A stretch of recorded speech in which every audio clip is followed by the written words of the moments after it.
Despite not having been groomed for rule, Sargon had a natural talent for kingship.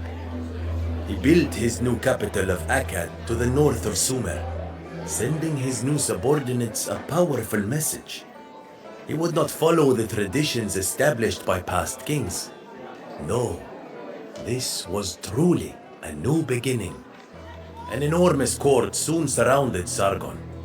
More than 1,000 servants, priests, scholars, and soldiers populated the king's palace, and they all had to be fed and paid. Sargon therefore turned his sights on neighboring kingdoms. Once, the dominion of Mesopotamia had been the sum of his ambitions. But Sargon had changed. The larger his entourage grew, the more he pushed his old companions away. And the greater the riches he amassed, the greedier the flickering in his eyes seemed to me. He hardly spoke of the goddess of war anymore. He no longer visited her temples, nor offered her sacrifices. It seemed that as his power grew, Sargon forgot to whom he owed his throne. And now, as he rallied his armies to conquer the kingdom of Elam, he tempted her wrath.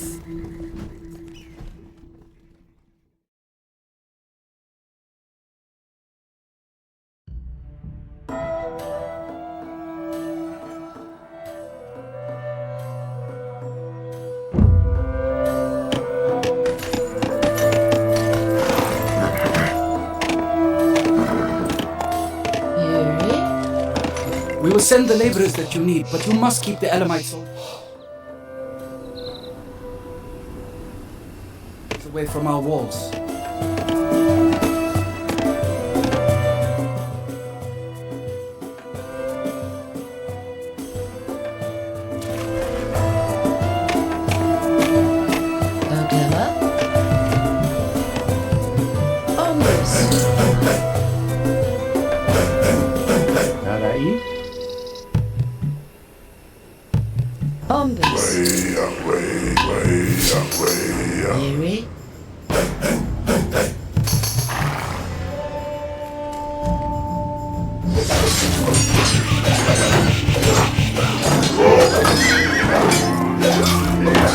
Help! Elamite soldiers are in our city! Run, darkness, have a darkness.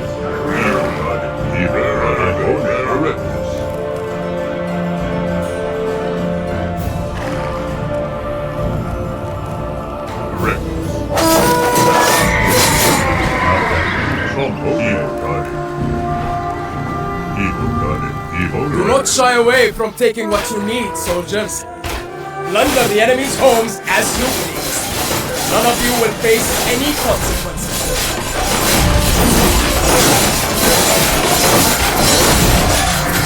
Here are the promised tributes, Sargon. We hope that everything is your sacrifice. That is enough for now. But continue to deliver resources diligently. Otherwise, I will have to conscript you into military service. And that is not something that you want, correct?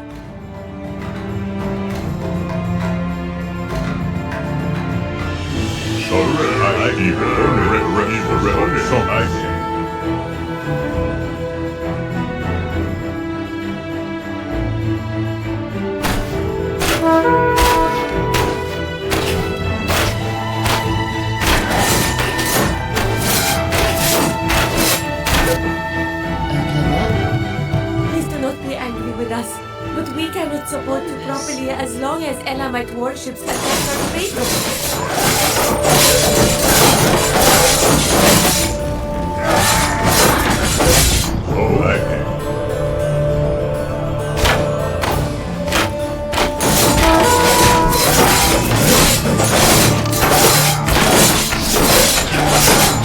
These villages will work for you, Sargon. Pirate ships will no longer find safe haven in this dock.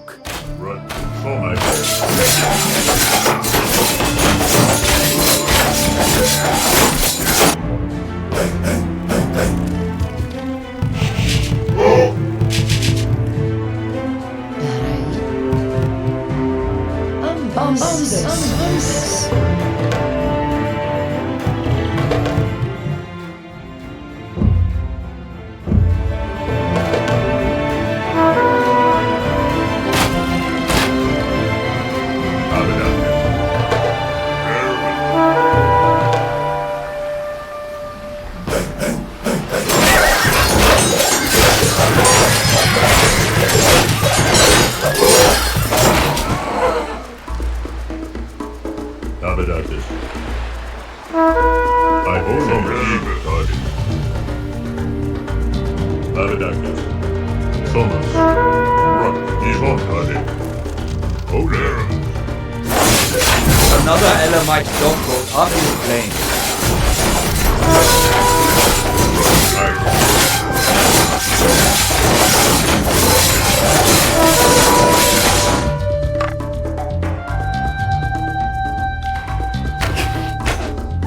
Oh yeah. Abadakis. Erected. Erected. Oh yeah. We have gathered more resources.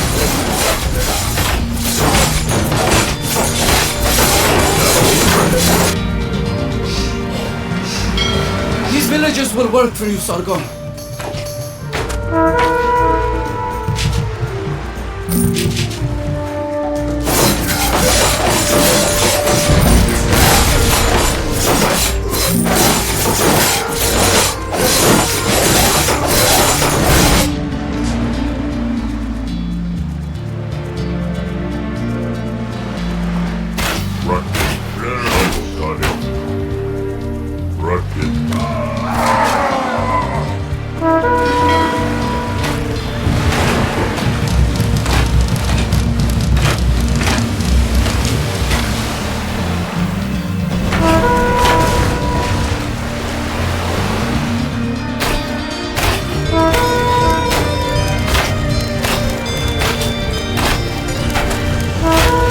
Pirate ships will no longer find safe haven in this dock.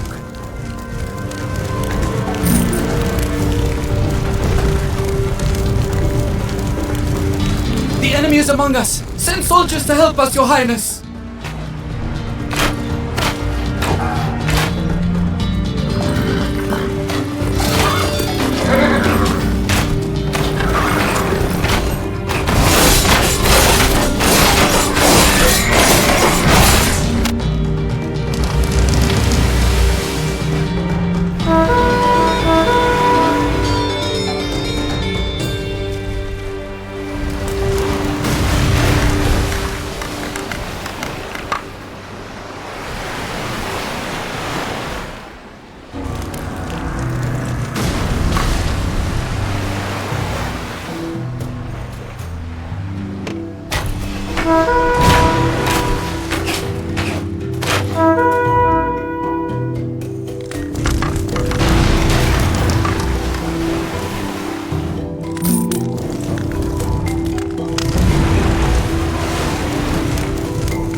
Another Elamite dock goes up in flames. The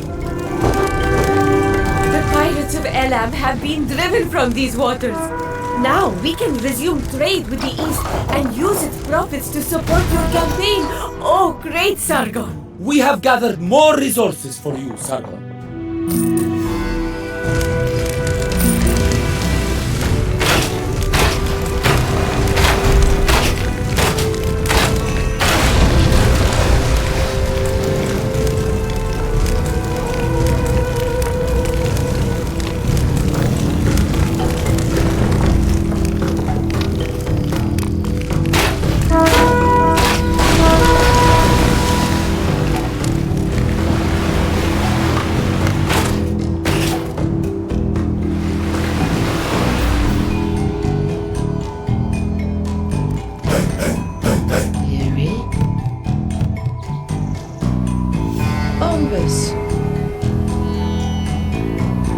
Why, Sargon? Tell us which resources you require and we will gather what you need most.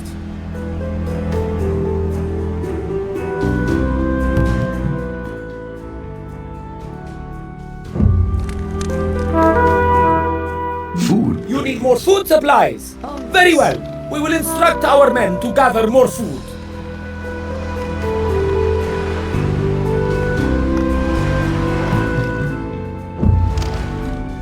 Your forces need more lumber.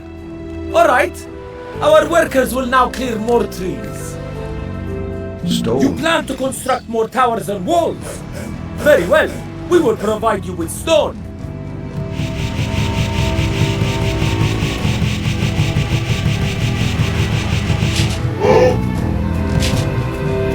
Threat is looking there. Very good. Evil got it.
gathered more resources for you, Sargon.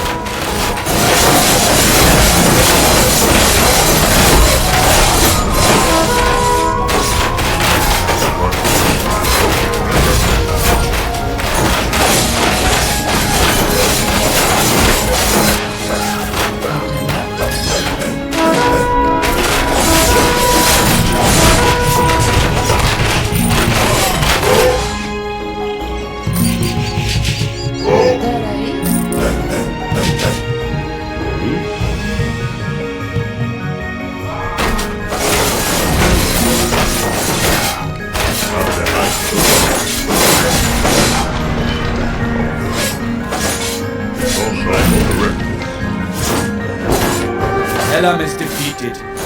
The few who have escaped our hails of arrows flee into the desert to hide.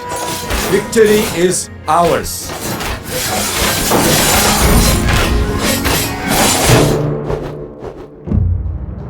Can a mortal being of flesh and blood become a god? I asked myself this question more and more often as we embarked on a brutal campaign of conquest through lands so distant that I would never have imagined visiting them. The divine will, which Sargon once received and taught his followers, was now indistinguishable from his own. He made it abundantly clear that his will was to enlarge his empire, whatever the cost. I was not the only one who noticed our king's change of character. Discontent brewed among the population. Many of the soldiers, tired and spent from constant campaigns, harbored thoughts of treason. Sargon did not seem to notice his people's growing distrust.